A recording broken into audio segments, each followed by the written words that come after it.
All right, welcome. Hi, everyone. As I said, I'm Dani Klein Modisett. I'm the founder and CEO of Laughter on Call. Super excited to be with all of you today and to have this really important conversation about human connection. So I'm going to introduce our panelists, and then we're going to have a wonderful conversation about how they are adapting, adjusting, and flourishing, of course. So first we have the very lovely Phyllis Klein.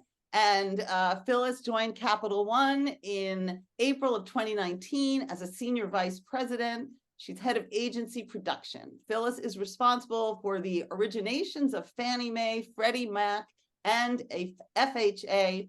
Before this, Phyllis spent 18 years at Fannie Mae, most recently as one of the heads of production managing borrower relations, senior housing, and all the marketing and communications for the multifamily division of Fannie Mae. So welcome to Phyllis. Wonderful. And we're not related, remember. And we're not related, which is And we're not related. We don't know if we're not. We don't know how far back that might go. Abraham, maybe, but that's it. Right. Okay. Good point. All right. And next we have Bill Miller. Bill is the KPMG National Partner in charge of Culture and Audit Partner, Financial Services and Insurance. He is also a recruiting partner for KPMG's Columbus office, the lead recruiting partner for Ohio State University, and a board member for KPMG's National Pride Advisory. Thank you, Bill. Yay. Hi, Bill. Did I get that right? Got it right, Dani. You did great. Okay, fantastic. And then finally, you have Dr. Belinda Chu. Belinda brings 20 plus years experience in leadership development and training, executive coaching, consulting, public diplomacy, and higher education as a catalyst for leaders of diverse experiences so that they may be of greatest service to others. She works with a wide range of organizations such as Burberry, ESPN, Headspace, Paramount Plus, Regeneron, Sony, and Stanford. All right, welcome to our panelists. So, what I want to ask you first is where you are, how long you've been there, and additionally, I would love to know what some challenge to connection right now that you're experiencing. So, Phyllis, why don't you start? So I am located in the fabulous city of Los Angeles. I started Capital One with the idea that I'd be remote. They opened a Los Angeles office and within a year closed it because of COVID, and people actually didn't want to go to downtown Los Angeles. I don't mind that. I liked being downtown. My team, I have 45 people all the way across the country. So everything I do really is on Zoom for the most part, except that I travel extensively. Connection is hard, and especially with my younger team members that are inexperienced, it's like I want to sit there and feed them chicken soup and encourage them to do their job, but I can't. I really have to do it, in the realm of Zoom. So really tough. Got it. All right, we're going to talk more about specifics. Thank you so much. Yes, Bill Miller. Dani, KPMG US, we have about nearly 40,000 US employees. I'm based in Columbus, Ohio. I'm actually sitting in Orlando right now, but we have over 80 offices around the country, all different sizes, all kinds of geographic footprints. And for those not familiar with KPMG, we really have three fundamental businesses as well: audit, tax, and advisory, each with their own leadership teams, leadership philosophy that comprise our one firm. So, we are, like Phyllis, very geographically dispersed. Some of our teams span coast to coast. And so the challenge has been connection. And how do you make meaningful connection? How do you make coaching a priority, meaningful coaching and professional development a priority in an environment where sometimes you're with people physically if they're located in a similar geographic location as you, but you have many team members that span the US. So we are facing that connection challenge as well. Great. Thank you. All right, Belinda, Dr. Belinda. Hi, everyone. Usually I am based in the great state of New Hampshire, but I have been in Washington, D.C. for 3 hours and some odd minutes right now. And so I probably am a little bit different in that I have my own consultancy. So I get the privilege of traveling to or working with folks sort of around the world. And yet some of the challenges remains in terms of that building that human connection in a virtual setting. And a lot of what my colleagues here have said, it's really sort of the challenge of getting to sort of do the collaborative work in space with people, where you sort of all the stuff that kind of gets lost sometimes in the ether world of the nonverbal cues and the times in between meetings. That's lost in some fashion. Exactly. Yeah. Terrific. So I had an interesting call with someone yesterday, and she manages a lot of people, and she wanted to read me this quote that she heard. So I'm going to read it to you, and then I want to hear what you feel about it. The greatest amenity of the office is the presence of your coworker. The greatest amenity of your office is the presence of your coworker. Obviously, she falls in a very specific camp. We at Laughter on Call actually don't fall in a specific camp. We feel that we can create human connection virtually and in person. But I thought this was a really interesting thing to bring up.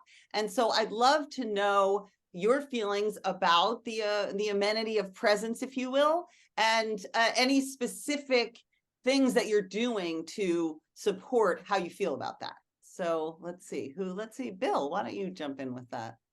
Yeah, Danny, I agree. And growing up in an environment pre-COVID where that's all I knew was the human connection element, the between meeting time, the kind of just observation of different people's skill sets, leadership styles, how they interacted with clients. Like that's how I grew up. And so a lot of those lunches, happy hours, those bonds I created early on in my career, that's why I've stayed with this firm, is because of the connection I always felt with the human elements of work. And it's interesting now, post-COVID, where we're still trying to feel our way through what does hybrid look like on a go-forward basis.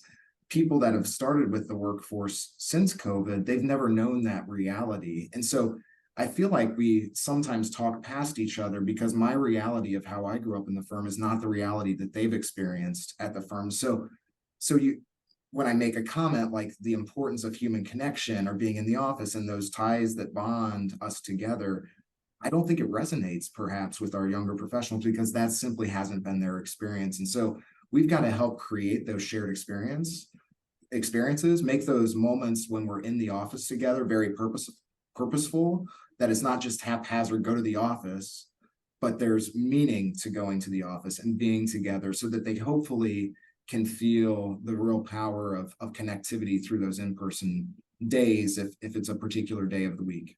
Right. And have you done anything specifically to create that and to nurture that thus far? It spans from team lunches. So we'll bring lunch into the office for everyone that's in the office on Tuesdays, for example. We'll do team meetings in the office. So practice meetings, maybe tax has an entire practice meeting that day. So it varies, but we try to keep that day very much like in-person time, meeting time, collaboration time, keep the virtual meetings off the calendar as much as possible so you truly can focus on investing the time and being together. Great. I'm smiling because I know Phyllis has a story about food. So I'm about trying to use the food. So go for it, Phyllis. What I like what Bill had to say is it wasn't just about the food. I think what we mistakenly feel like if we have a lunch, everyone will come together. But what we were finding is because of that culture of not having been together or seeing the value, people would come and get their food and take it back to their cubicle, like missing the whole point of the interaction. I think the hardest thing for me as well, and I think for others, is if you're in a real leadership role, you miss the conversations that happen once people exit the Zoom room. And, the hallway conversations, I used to call it what happens in the parking lot, which is really where the down and dirty comes from. And if you're not there, you're not in the room where it happened. And you really do miss something. Yeah. So I like the food coordination with meetings, and we don't do that as much as we really need to. Oh, interesting. Have you done anything other than food to try to get people in?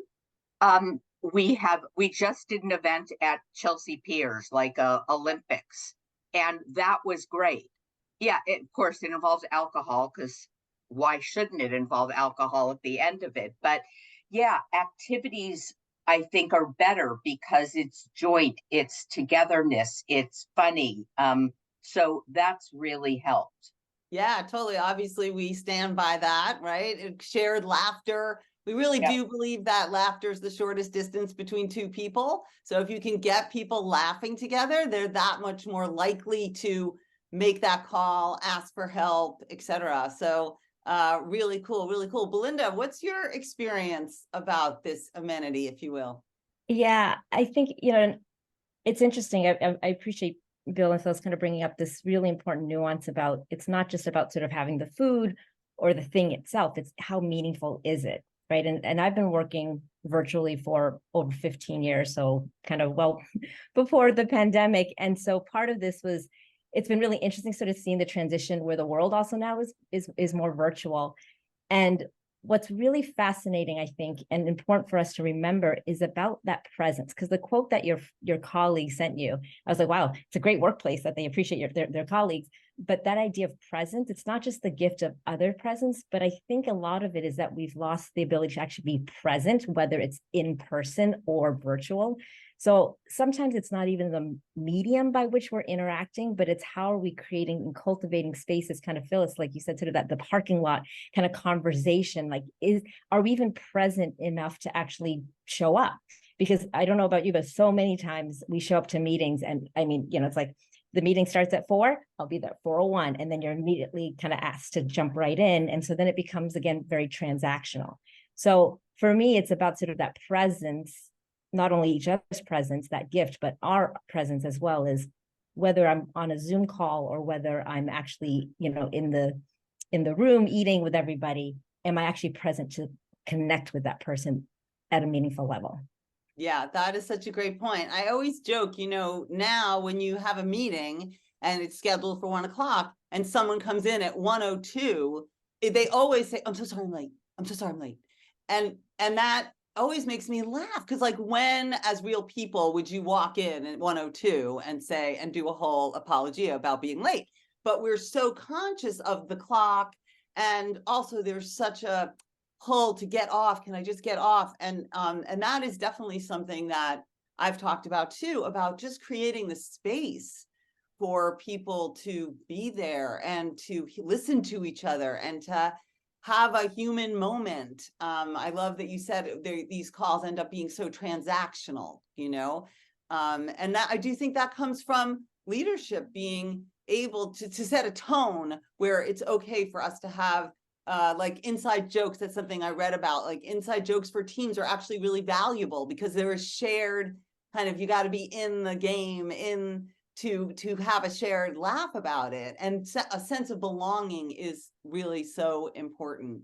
So I just want to be a little specific if I can, because I'm so interested in each of you. And Bill, living our values is such a big KPMG tagline, and the values are listed as integrity, excellence, courage.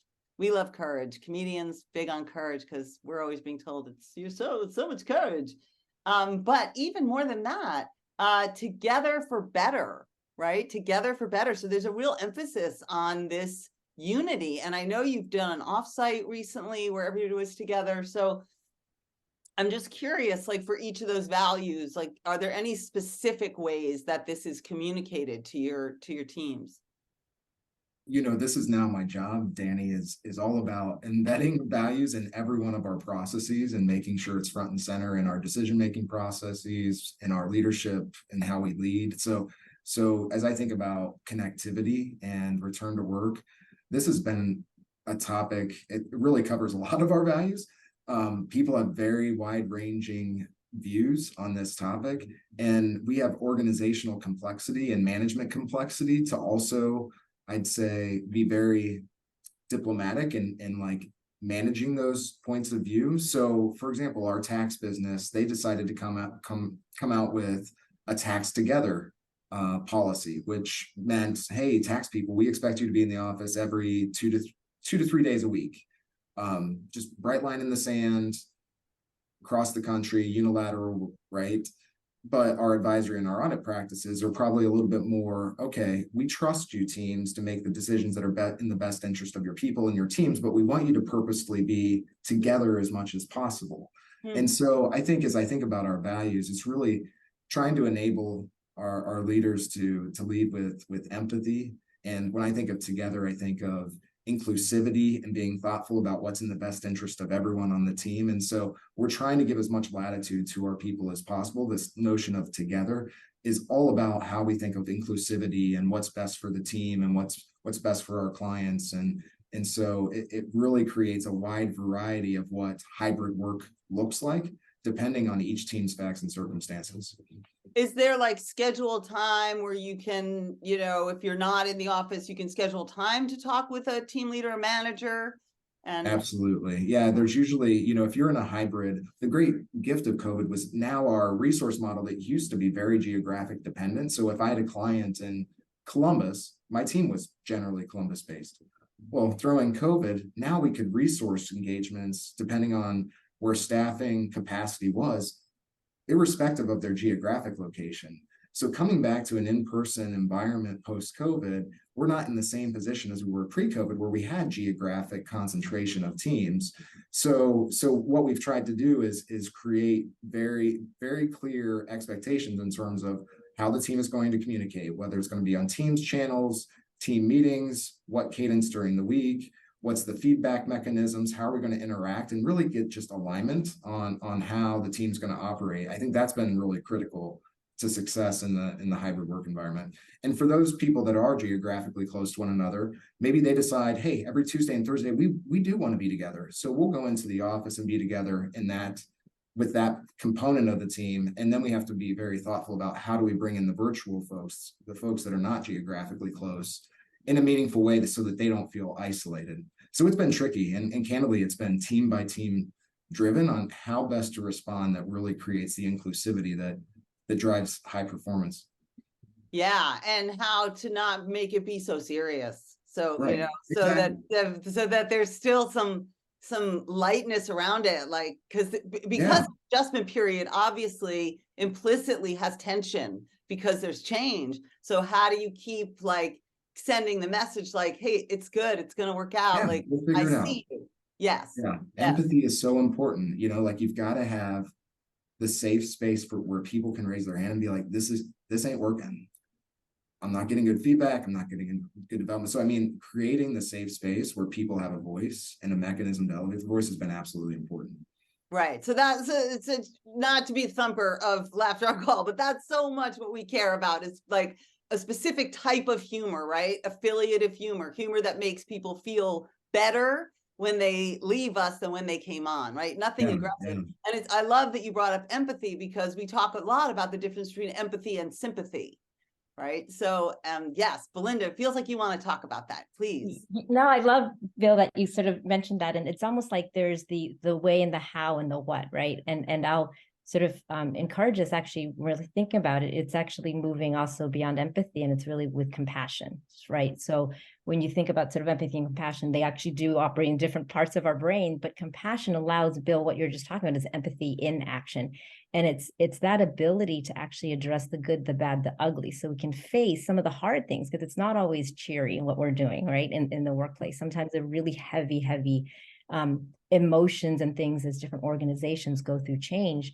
But compassion allows us to actually really, again, kind of hold that mirror up with empathy, but it's also with the acknowledgement that we can address this together, as you said, right? Address it together, and create some space for, hopefully, as Dani mentioned, sort of a little, lightness, and it's it has to be very purposeful play, because that actually allows us to access the creativity and the innovation, the possibilities of when things are so heavy, then what, right? And being able to address those things, because we talk so much about inclusion and organization I work with, of course, it's really important. But what does that mean, really, right? Right. Because there's culture and then there's organizational climate. And are we mindful of when bias can creep in? And are we honest? And do we have that space to be able to sort of address that without judgment, right?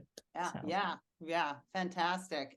Phyllis, it's interesting, Capital One, full disclosure, we're Capital One fans because you guys are funny, like you get the funny, and KPMG too, for that matter. But Capital One's outward facing is obviously values humor.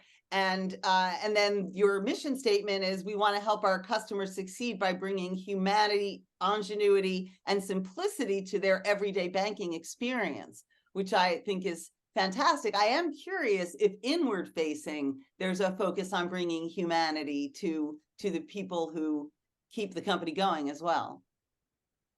So I'm in a very select group because I'm in the commercial bank, but I will tell you, because I can speak a bit about what the bigger bank is about. And this is not a bank. This is a technology company. They don't view their competitors necessarily as Wells Fargo, etc. They see American Express, they see Chase because they're credit card companies, but we're also information technology. So it's Google, it's others. I make terrible jokes. When I walk into our offices in McLean, Virginia, and there's a bunch of like 20 somethings in hoodies. And I go, where do I work? It's just so different. And, we have a beer court, we have subsidized Starbucks. I mean, it's a totally different feel than walking into JP Morgan on Park Avenue in New York City. And that translates throughout the company. And you can see from our commercials, we've got Taylor Swift, who I know really, really well because I work at Capital One. That's not true. But I do see an openness of culture because of the image we do try to project to the world. And we have this cafe thing. Right. And if you haven't been to a Capital One cafe, you can go and tell me, really, is that changing banking for good? You get a Peet's coffee. Now I hear we're doing another line of coffee. People walk around with iPads and they can open up a bank account for you. But I just see people in there the way they are doing a Starbucks. So I think there's a mixed thing going on there about what does banking mean? And I do think the banks of the future will not have real estate. It is going to all be done on a phone. And we'll have a lot of people, Dani, as you've said, like looking at their thing like this and trying to figure out how they move money around. So there's a whole future associated with openness and also technology in the whole banking world. Yeah, I mean, what I love about that is it so reflects trial and error, and an imperfection. Like, I've been to that cafe. There's a cafe in Glendale, by the way. I've been there and I thought it was delightful. But right, I didn't open a bank account. I'm sorry, I just had a cup of coffee. So yeah, there's gonna be things that people do that maybe don't pay off in the way that they expect them to, but at least we're trying. At least we're being responsive. Because one thing I did hear is that the companies that are like laying down the law, that's it, you're back 5 days a week or you're out, they are suffering. Yeah, I mean, that's what Jamie Dimon did originally, and then he had to pull back on that whole messaging. We have a hybrid.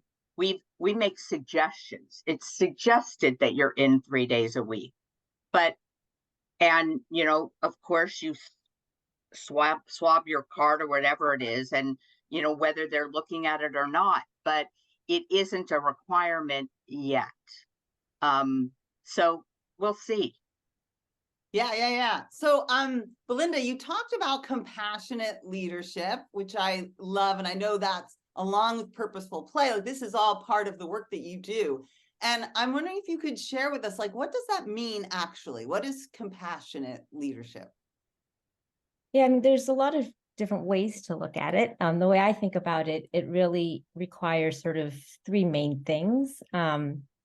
A lot of things, but 3 main things, I guess, if you have to break it down to the core. And one is back to actually what we started with is this idea of presence, this centeredness, right? It's this idea of, am I actually aware of what's going on here? Am I aware of what's going around me? Just being actually present.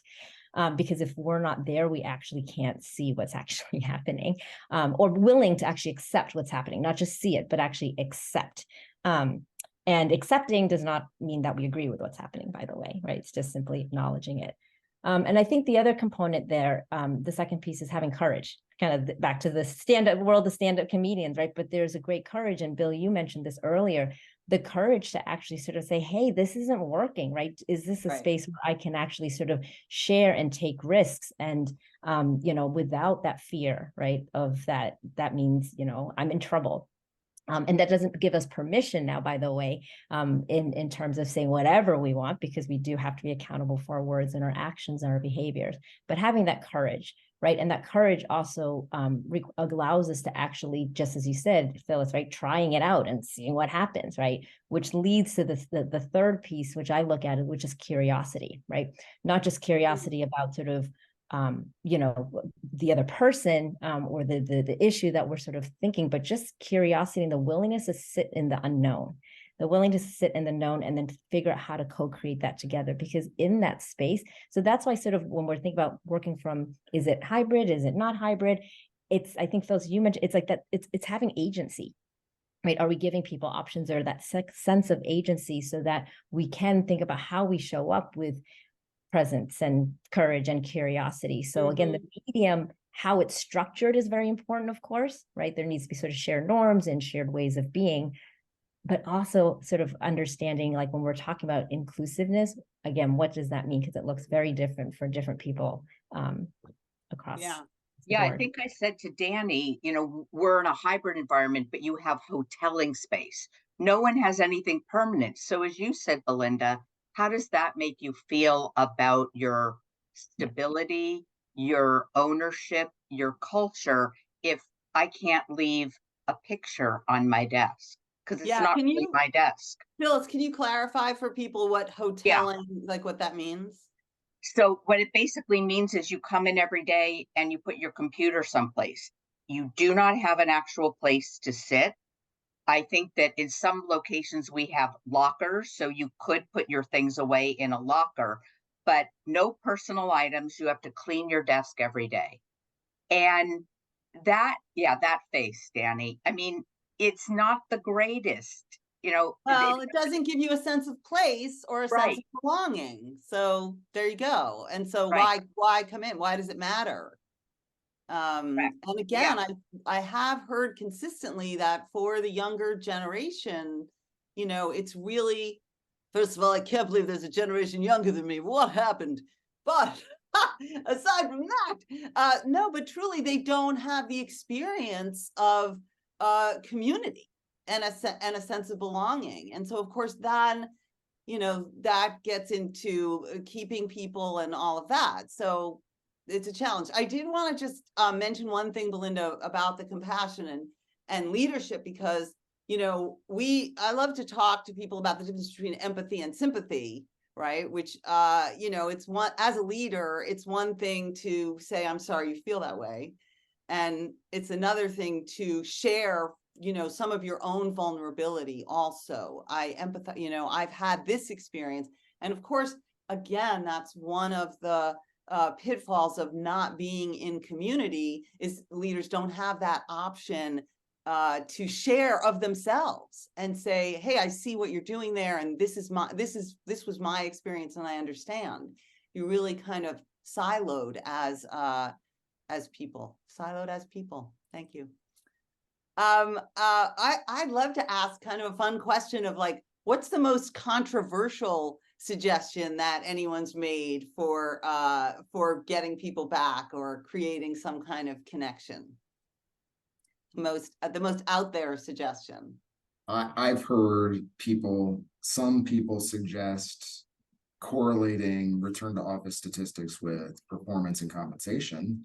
I thought that was maybe not a crazy idea, but I was like, that's pretty darn bold. And you've got to feel pretty darn good about making that decision, because that could be a real human, there's such a human element to that in terms of people's psychological safety at work and how do they feel about showing up and all of the other things that we're trying to do. So we didn't go down that path. I'm just saying, like, these are some of the things that leaders who feel like that we need to be together in person talk about these ways to motivate. Can you unpack that a little bit for me, what you just said? I'm willing to be the novice here about that idea. So just in case anybody else has questions about what that would really mean. What it would entail. So Yeah. like to Phyllis's point, you know, there are mechanisms. We can monitor badge swipes. We can tell IP addresses where people are logging into their computers.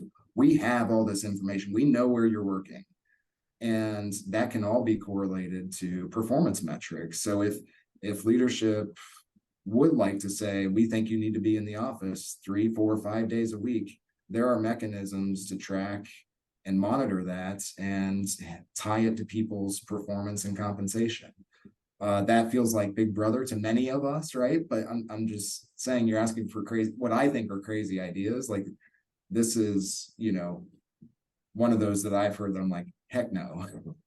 Yeah, that I do think that whole idea of your swipes has definitely permeated Capital One. for So people are just showing up because they think that they are going to get nailed for not coming in. And many people come in and there's nobody else in their work realm who's in that office, which seems like a real waste of time. But how do you conform? Yeah. Belinda, did you have something to add? I think on the flip side, when I think about sort of those wild ideas, like I haven't seen it, but I have heard where not necessarily coming back to office, but it's if you don't come back to the office, great, we'll set you up on your device. And have you seen, like, but we'll monitor if your mouse is moving every whatever second. Now there's some device you can buy that like jiggles your mouse for you. So like you can go and, I don't know, go to the restroom, I guess, and get some bite, but because and I'm like, wow, like I think you can get on Amazon or something. I don't have one, but I've heard that is a thing. And so, and I think about that Big Brother kind of idea that it's and it goes back to what we're talking about, because when you're talking about belonging, there's got to be trust, right? And what both all about trust. Phyllis and Bill, you're talking about is having that ability. Do we trust the people that like we're adults, right? Like, that we're going to continue to do the work. And because there's this sort of almost implicit, when it's not explicit, what's implicit, it's almost like I have to prove that I'm online all the time. And then that will lead into this sort of burnout creep that kind of happens. And so, and I think to your point, Dani, about sort of the younger generation, which I like to think I'm still part of. You probably are. Thank you, but I don't think so. And I appreciate it. But it's this idea that I think, I think myself included, I'm kind of guilty of like, how can we replicate in person online? And to be fair, the folks coming in, coming out from college in the last 10 years, it's a whole different ecosystem that they grew up with. So what community means to them is very different, so I think one of the things that we have to be watchful of is not saying we have to replicate what is in the office into the back, because it's just different. Yes. If that makes sense. Like the way we learned like how to communicate non-verbally is different in person than in a Zoom call. Like I can't go all the time, right? Like I have to like give you my emoji to tell you how I'm feeling. Right. Yeah. I mean, this speaks to everything about being present, whatever medium you're in, being present. And I'm so glad you brought up trust, Belinda, because that is the key to all of it. Truly. Certainly that's what we believe and why we do what we do. If you can create a place where people can feel that they can trust you to bring their wacky ideas or their vulnerability or their brilliant idea, then that's the key, right? That's the key to productivity and finding new ways to adapt. And so, obviously for us, laughter, really big way to create. If we laugh together, it immediately says, oh, you laughed at that, I laugh at that. Like, oh, we get each other. We now have a shorthand and I feel I can talk to you. And so that's like kind of base level, but obviously it's, when you're dealing with multinational companies, it's bigger than a laugh, or laugh is one element, right? It's more complex. So I'm definitely interested in any questions. If anybody wants to, any of our audience wants to send questions, we'd be happy to answer.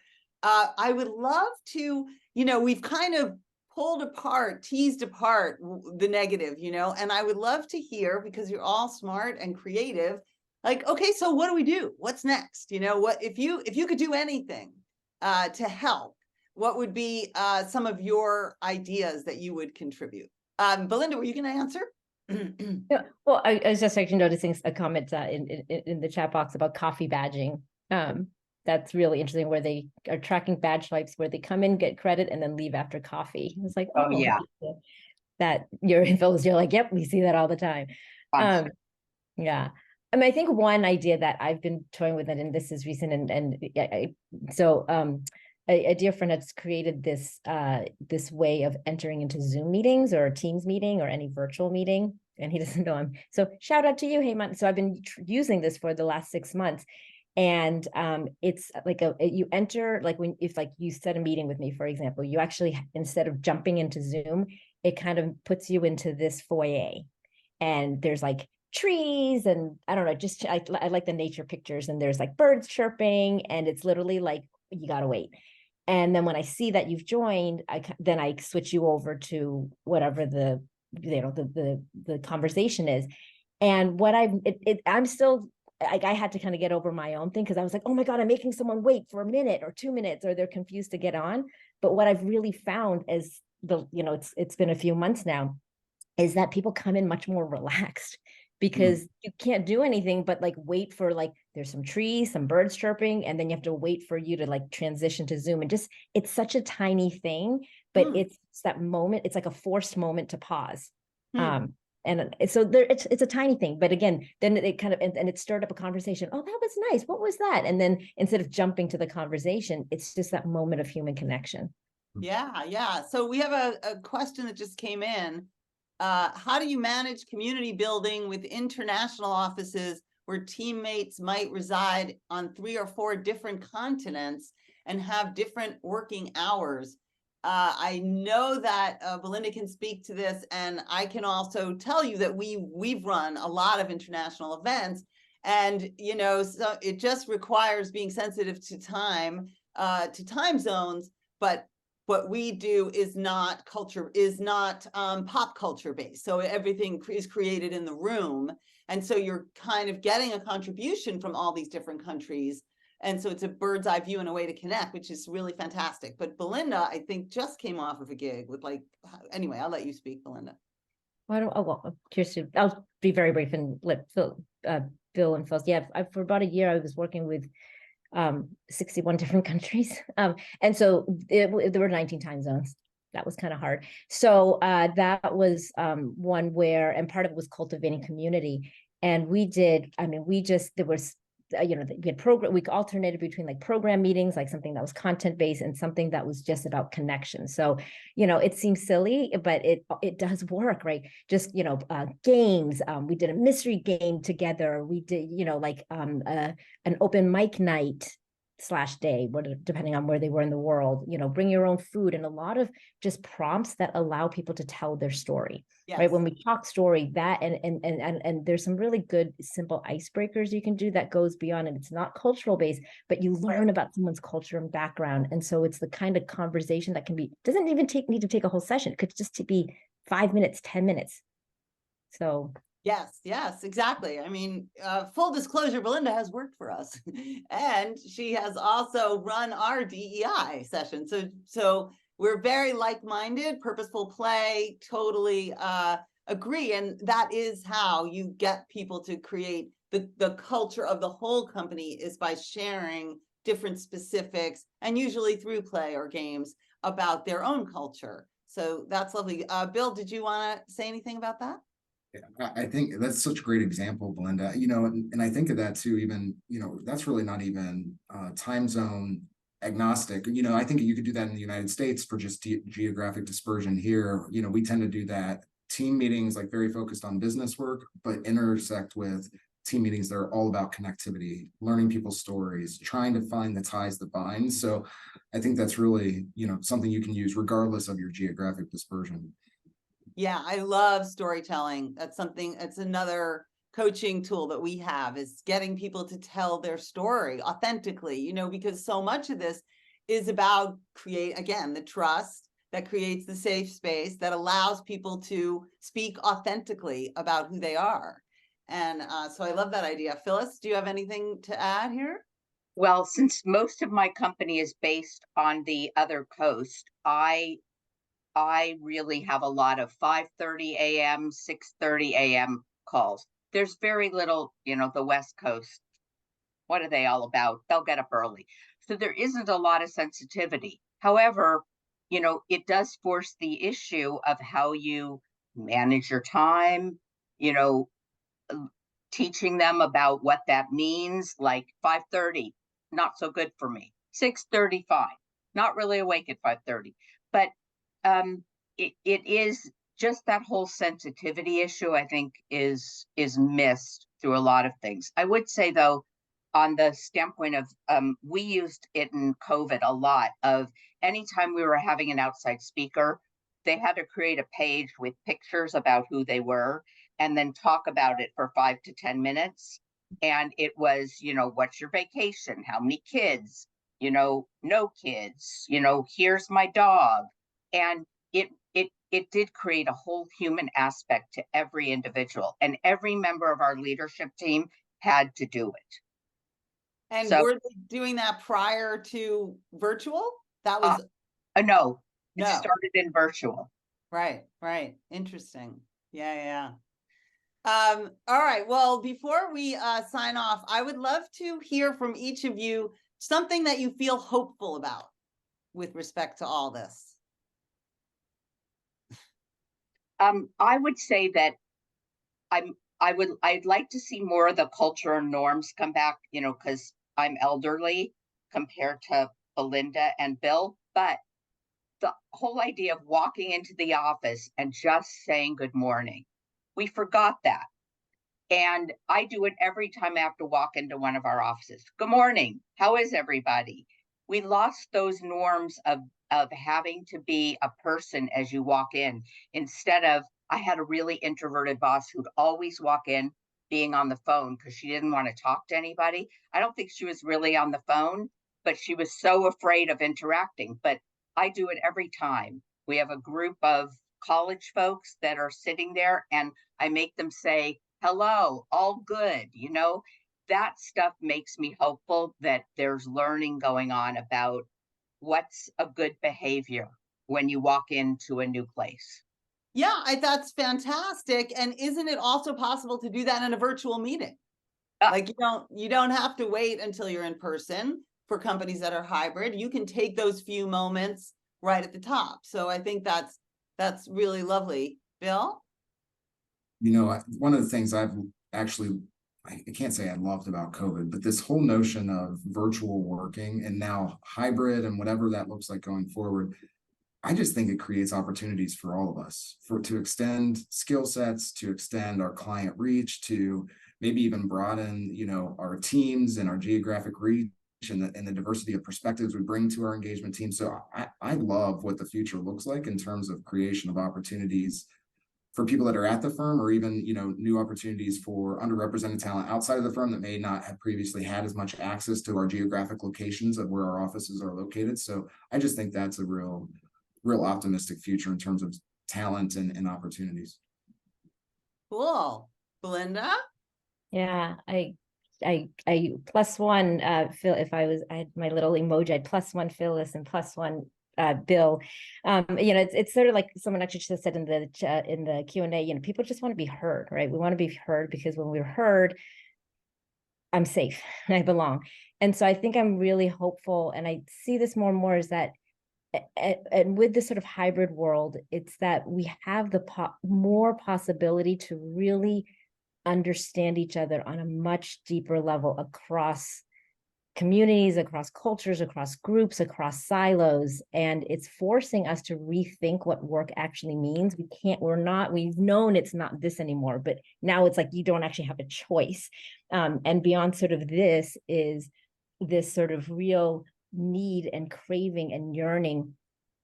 And it's more, I think this technology is allowing us to sort of really further this yearning for meaning and purpose. And what does it mean to actually show up? Because it's not just about work, right? It's about sort of what is the work that we're doing? How does that impact myself, my family, my community, however we want to sort of see that ripple effect. And so I think I'm really hopeful that this has allowed so many more, and I've witnessed this, you know, whether it's in person or virtual, that sort of coming together of minds, and it sounds cheesy, but hearts too, minds and hearts of people sort of really from all different areas that may not otherwise have had access to the table. And I think that's really hopeful. Absolutely. Absolutely. I think that is the outcome, is that all the focus on mental wellness and listening and seeing and sense of belonging. I mean, I worked at Skadden in the late 80s.